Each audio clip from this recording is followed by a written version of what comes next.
सांगोला शहराच्या विकासासाठी 10 कोटी रुपयांचा निधी मंजूर. माजी आमदार दीपकाबा साळुंखे पाटील. आबा बापूंच्या नेतृत्वाखाली शहराचा चेहरा मोहरा बदलतोय. शब्दरेखा एक्सप्रेस न्यूज संपादक संतोष साठे. सांगोला तालुका प्रतिनिधी. संपूर्ण सांगोला तालुक्याच्या सर्वांगीण आणि समग्र विकासाची बांधिलकी मी स्वीकारली आहे.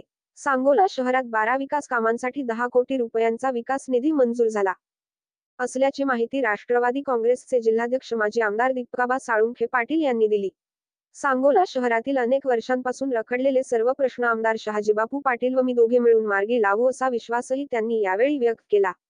दरम्यान अनेक वर्षांपासून प्रलंबित असलेली ही विकासकामे मार्गी लागणार असल्याने आबा बापूंच्या नेतृत्वाखाली सांगोला शहराचा कायापालट होऊ लागला आहे.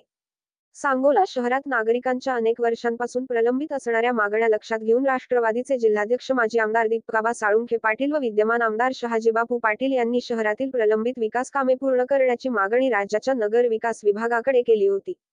यामध्ये शहरातील छत्रपती शिवाजी महाराज चौक येथे नगर परिषदेचे खुले सभागृह बांधणे कामासाठी 2 कोटी रुपये, होलार समाजासाठी नगर परिषद क्षेत्रात समाज मंदिर व अभ्यासिका बांधणे या कामासाठी 1 कोटी रुपये, मिरज रोड येथील नाभिक समाज मंदिर येथे पहिला मजला बांधण्याच्या कामासाठी 50 लाख रुपये, भारतरत्न डॉक्टर बाबासाहेब आंबेडकर पुतळ्याजवळ लादीकरण करणे कामासाठी 25 लाख रुपये, गुरुड समाजासाठी समाज मंदिर बांधणे कामासाठी 50 लाख रुपये, नगर परिषद हद्दीतील चांडोलेवाडी शेंबडे वस्ती येथील अंतर्गत रस्ते विकसित करणे या कामासाठी 1 कोटी 50 लाख रुपये, मोहनराव घर ते बायपास रस्त्यापर्यंत रस्ता खडीकरण व ओढ्यावर शिडी वर्क करणे या कामासाठी 1 कोटी 75 लाख रुपये, नगर परिषद हद्दीतील पंढरपूर रोडवरील देशमुख वस्ती ते बाळासाहेब बनसोडे घर ते कॅनॉल लगत आप्पासाहेब देशमुख घर ते नगर परिषद हद्दीपर्यंत रस्ता करणे या कामासाठी 1 कोटी रुपये, जुना सावे रोड मंगल कार्यालय तानाजी बिलेघर ते मान नदीपर्यंत रस्ता करणे या कामासाठी 50 लाख रुपये,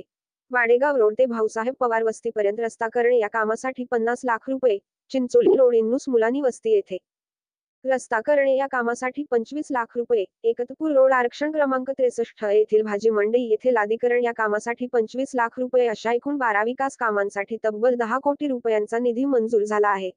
सांगोला नगर परिषद हद्दीत मंजूर असणारी कामे लवकरात लवकर पूर्ण करण्यात येतील असा विश्वास राष्ट्रवादी काँग्रेसचे जिल्हाध्यक्ष माजी आमदार दीपकाबा साळुंखे पाटील यांनी शेवटी व्यक्त केला.